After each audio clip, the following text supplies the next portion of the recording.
Bueno, hola a todos. Mi nombre es Erika López, yo soy secretaria del segundo juzgado de procesos concursales y van a ver conmigo la unidad 4, que es la unidad de procesos universales.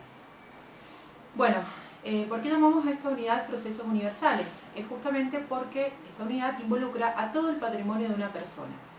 El patrimonio de una persona lo involucra a través o como consecuencia de diferentes causas. En el caso del concurso preventivo y de la quiebra, el patrimonio de la persona se ve involucrado a raíz de un estado de cesación de pagos. Particularmente en el concurso preventivo, tenemos que el concurso preventivo se hace una presentación que siempre va a ser voluntaria. Nunca una persona va a llegar a un concurso preventivo a raíz de la voluntad de otra persona. Siempre lo realiza el involucrado y de motus propio. Y es una persona que justamente se encuentra en un estado de cesación de pagos. En el caso de la quiebra, tenemos que una persona puede llegar a una quiebra a través de dos caminos. O a través de una presentación propia, es decir, el propio deudor, el que se encuentra en un estado de cesación de pagos, y decide hacer su presentación hacer su solicitud de quiebra. O a través de una presentación compulsiva, que es cuando existe un acreedor que se encuentra insatisfecho y ese acreedor decide pedir o solicitar la quiebra de su deudor. Bueno, habíamos dicho entonces que esta unidad era una unidad de procesos universales, y respecto de la sucesión, ¿por qué hablamos de la sucesión como un proceso universal? Y bueno, justamente porque se afecta el patrimonio de una persona. ¿Por qué? Y como consecuencia de la muerte de esa persona, es decir, del causante. Bueno, comencemos primero con la primera parte de la unidad, que es el concurso preventivo y la quiebra. Con respecto al concurso preventivo, se estructura el proceso encaminado ¿a qué? A lograr que una persona, ya sea física o jurídica, supere el estado de cesación de pagos en el que se encuentra. ¿Cómo se hace esto? Habíamos dicho que es a través de una presentación voluntaria. ¿Y qué es lo que se hace? El proceso se estructura todo para que, tendiente a lograr que esa persona, física o jurídica, que se encuentra en un estado de cesación de pago, logre un acuerdo con sus acreedores. Ya vamos a ver que no es un acuerdo con la unanimidad de los acreedores, sino que hay ciertos porcentajes que maneja la ley y que este concursado va a tener que lograr. Bueno, es muy importante detenernos en esto que hablábamos recién, cuando hablábamos de estado de cesación de pagos.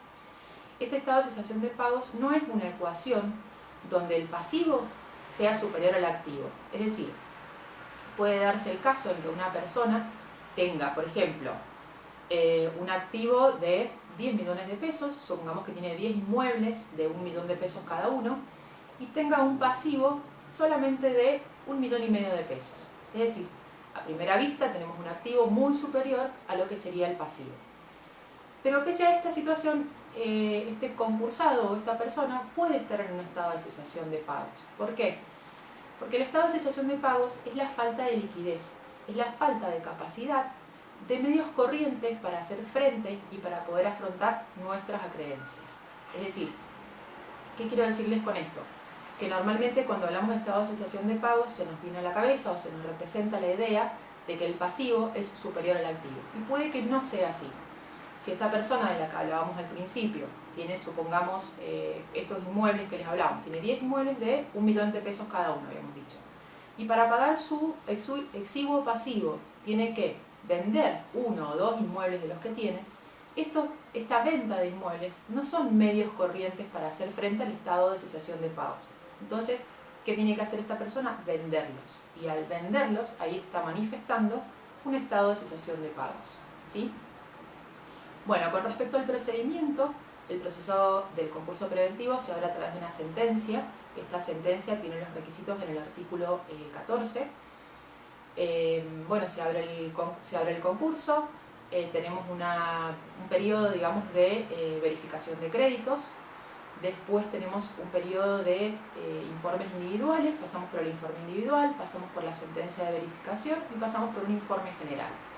Una vez que hemos pasado por todas estas etapas, que ya las van a ver dentro de lo que son los apuntes, las tienen bastante bien explicadas, vamos a tener un periodo de exclusividad, que esto viene a ser como una especie de, digamos, como una etapa que se abre donde el deudor, digamos el concursado, debe salir a buscar la conformidad de sus acreedores. En principio, esta etapa, este periodo de exclusividad es de 90 días y puede ser prorrogable unos días más, digamos, cuando la complejidad o la cantidad de acreedores que tenga o las dificultades que haya tenido en conseguir las conformidades así lo ameriten, y el juez puede extender 30 días más este periodo de 90 días inicial.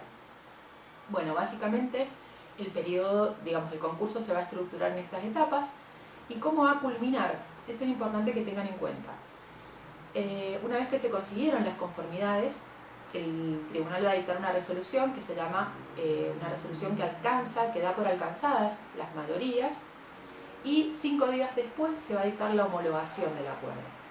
Esto es importante que no lo confundan, porque la homologación del acuerdo no implica el fin del concurso, sino que la homologación del acuerdo a lo que va a llevar es al principio del cumplimiento. Una vez que está homologado el acuerdo, comienza el cumplimiento del acuerdo, es decir, es el momento en que el deudor tiene que empezar a cumplir con lo que prometió.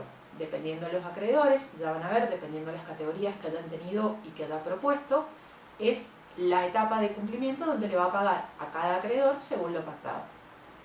Bueno, respecto de la quiebra, es un proceso completamente diferente. Habíamos dicho que el concurso tendía o tenía que lograr la conformidad de todos los acreedores para que le permita al deudor superar ese estado de cesación de pagos. La quiebra tiene un fin completamente diferente.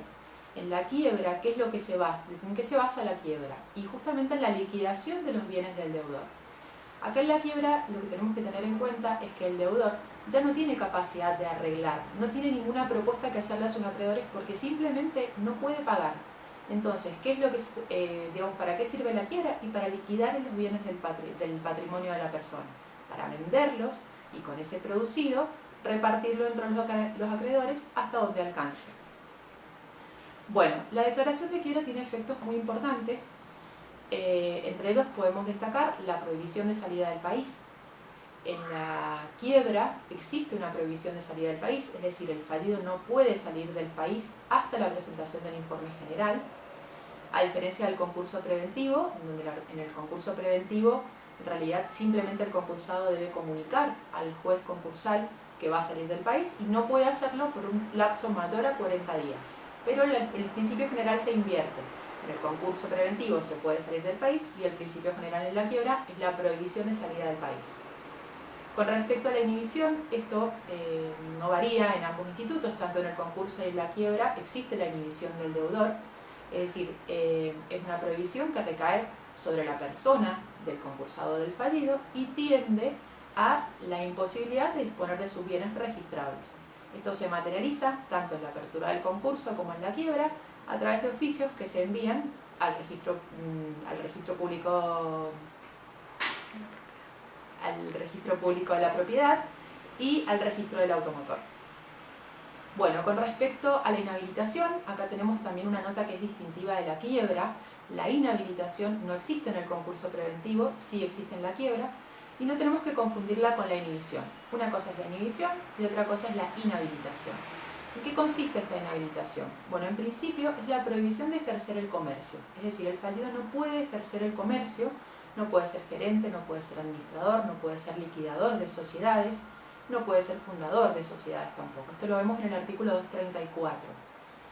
Esta inhabilitación dura simplemente un año, es decir, desde la declaración de quiebra, desde la fecha de declaración de quiebra y hasta un año después existe esta inhabilitación.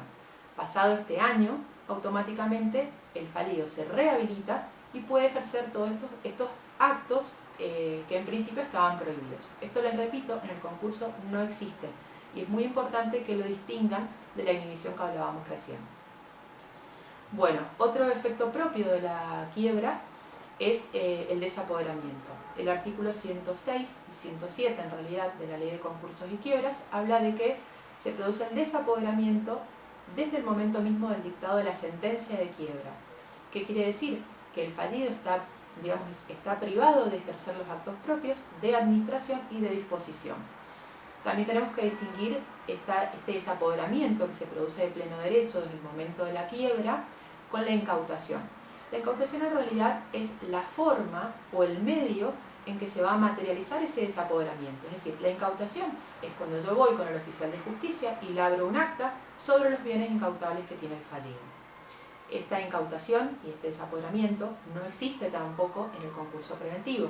En el concurso preventivo, el concursado conserva la administración de sus bienes, ¿sí? Bueno, ¿cómo concluye la quiebra? Esto es una etapa sumamente importante y acá vamos a distinguir. En principio la quiebra, ¿cuándo concluye? Cuando no existen más bienes que liquidar. En la quiebra siempre se liquida todo el patrimonio de una persona, salvo que hayamos liquidado una determinada cantidad de bienes que nos permita pagar la totalidad de los créditos, que no es lo que pasa habitualmente. Pero bueno, volvamos a las formas de conclusión, digamos, ¿cómo concluye? ¿Cómo termina la quiebra? Tenemos que distinguir la clausura de la conclusión.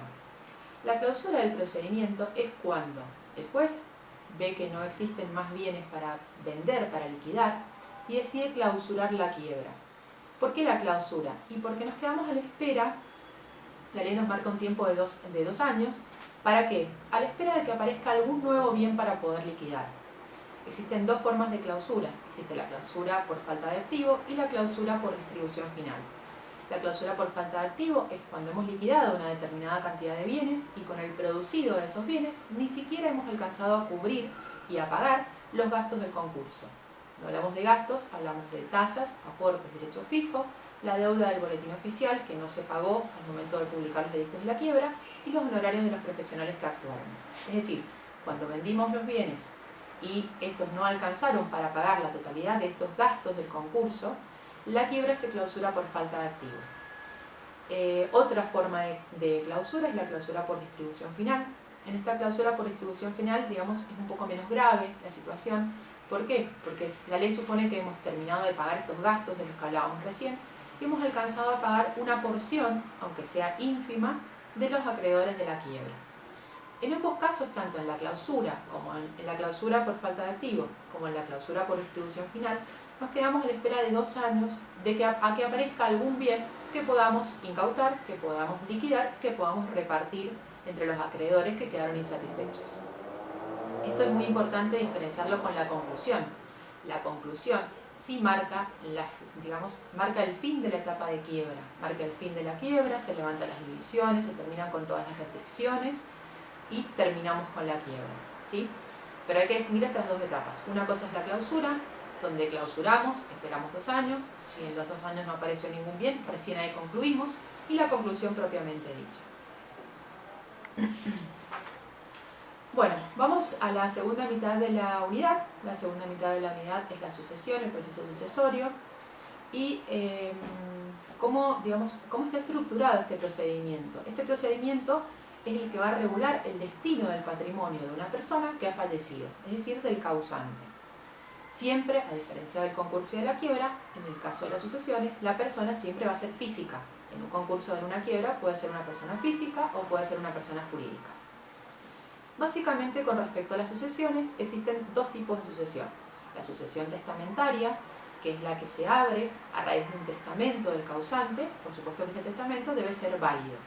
Y la sucesión intestado o ab intestato, esa sucesión es la que se abre cuando no existe un testamento o cuando este testamento no reúne los requisitos de la ley. Bueno, el procedimiento se encuentra regulado básicamente sobre 2 etapas. La primera etapa es un procedimiento donde se trata de determinar quiénes son los herederos del causante. Este procedimiento se inicia a raíz de la presentación que va a realizar un heredero o un tercero, que ese tercero puede ser tanto un acreedor del causante como un acreedor de alguno de los herederos que estén interesados en cobrar algún crédito. Una vez realizada la solicitud, el tribunal, a través de una resolución, va a dictar abierto el proceso sucesorio. En esta resolución, comúnmente lo que se hace es que se fija la audiencia para comparendo de herederos. Este comparendo de herederos básicamente está estructurado para que quienes crean tener un derecho a la sucesión se presenten ese día con toda la documentación que justifique el derecho que están invocando. Acá es importante tener en cuenta que el nuevo Código Civil y Comercial de la Nación ha suprimido, ya lo van a ver bien en los apuntes, pero suprimió lo que es la audiencia de comparendo de herederos. Hay algunos juzgados que optaron por aplicar el Código Civil y Comercial nuevo y han suprimido lo que es la audiencia de comparendo de herederos, y hay otros juzgados que no la han suprimido y siguen actuando con la audiencia de comparendo de herederos. Bueno, con respecto a la siguiente etapa va a ser la declaratoria de herederos, que también va a ser una resolución del tribunal, donde el tribunal, el juez, dice quiénes son los herederos del causante. Acá se termina esta primera etapa que habíamos hablado y pasamos a la segunda etapa, donde ya lo que tenemos en cuenta son los bienes del causante y no las personas. Esta segunda etapa del proceso sucesorio va a estar encaminada a determinar cuál es el número y el valor de los bienes que vamos a transmitir a los herederos. Básicamente se determina el número, la cantidad, se pagan las deudas que existan en esa sucesión, es decir, las deudas que tenía el causante, y se distribuyen los bienes, ya sea de acuerdo a la ley o de acuerdo al testamento. Bueno, respecto a esto es importante que tengan en cuenta el Código Procesal Civil de Mendoza, regula todo lo que es el procedimiento de las sucesiones, y el nuevo Código Civil y Comercial de la Nación regula todo lo que es el derecho de fondo. Respecto al Código Civil y Comercial de la Nación, ustedes van a observar que en los artículos, yo no he puesto prácticamente artículos del Código de fondo. No me pareció necesario porque está sumamente detallada, son prácticamente 200 artículos en los que se regula el proceso sucesorio, van desde el artículo 2335 al 2531, y más allá de eso ustedes pueden consultarlo si tienen dudas. El procedimiento está muy regulado, está muy detallado, se prevén diferentes variantes y es muy claro en ese sentido. Al margen del código ustedes me pueden preguntar lo que quieran y lo que necesiten. Bueno, y el procedimiento de las sucesiones está regulado por el Código Procesal Civil de Mendoza, que sí tienen un poco más detallados los artículos porque me pareció más necesario que entiendan cuál es el procedimiento más que la ley de fondo. A diferencia de la ley de concursos y quiebras, la ley de concursos regula tanto lo que es el fondo de la situación como el procedimiento. La ley de concursos y quiebra es de forma y de fondo, es decir, para ver cómo es el procedimiento tanto de un concurso como de una quiebra, lo que tienen que agarrar es la ley de concursos y quiebras y no salirse de ahí, ¿sí? Bueno, espero que les haya resultado útil, que les resulte linda la unidad, y cualquier consulta estoy a disposición de ustedes. Una cosita más antes de terminar. Yo en los apuntes les he puesto muchos links para que ustedes vayan mirando y para que puedan bajar un poco a la realidad toda esta teoría que tienen adentro del material de estudio. Hay cosas que están, hay cosas que no están. Si ustedes quieren y creen conveniente, me piden modelos de resoluciones, los buscamos en internet, yo les doy los links y así lo encuentran, pero ahí les sirve para guiarse un poco más en este material y en este estudio. Y respecto de las sentencias, no hace falta que las estudien, simplemente mírenlas, examínenlas y seguramente les va a ayudar mucho para poder comprender el material.